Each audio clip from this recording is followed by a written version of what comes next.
Hello प्यारे बच्चों, आज मैं तुम्हें 10th क्लास का एपी का वो क्वेश्चन कराने जा रहा हूँ जो 99% आना ही आना है पेपर में, और वो आता ही है। तो उसमें क्या है कि हमें एसएन गिवन होगा 3n के, जिससे -4n गिवन है हमें, और हमें nth, इसमें कुछ भी हम वैल्यूज बदल जा सकती हैं। फाइंड इट्स nth टर्म, हमने इसकी nth टर्म हमने निकालनी है।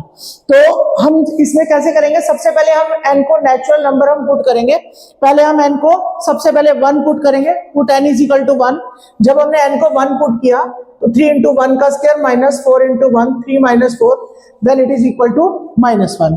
फिर हमने n को 2 पुट किया, वहां पे 2 का स्क्वायर 4 3 12, 4 2 8, 12 माइनस 8 कितना आ गया, 4 आ गया।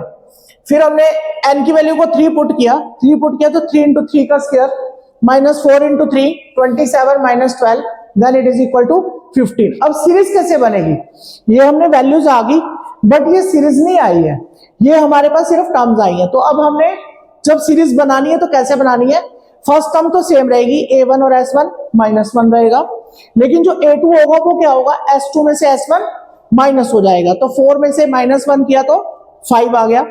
अब a3 के लिए हमने क्या करना है, s3 में से s2 को माइनस कर दिया, s3 में से s2 को माइनस किया तो आ गया 15 माइनस 4 इज इक्वल टू 11। तो अब ये सीरीज क्या बनती है, -1 5 11, -1 5 और 11।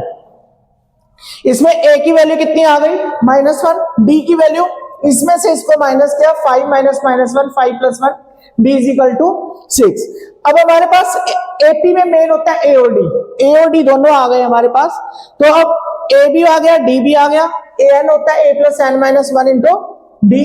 यहाँ पे a की वैल्यू -1 पुट हो गई, n-1, d की वैल्यू 6 पुट हो गई, 6 पुट हो गई, -1 6n - 6, तो 6n - 6 और 1 कितने हो गए, 7। ये आंसर आ जाएगा। जब उसने nth टर्म बोला तो आंसर भी n की फॉर्म में ही आएगा। क्लियर है।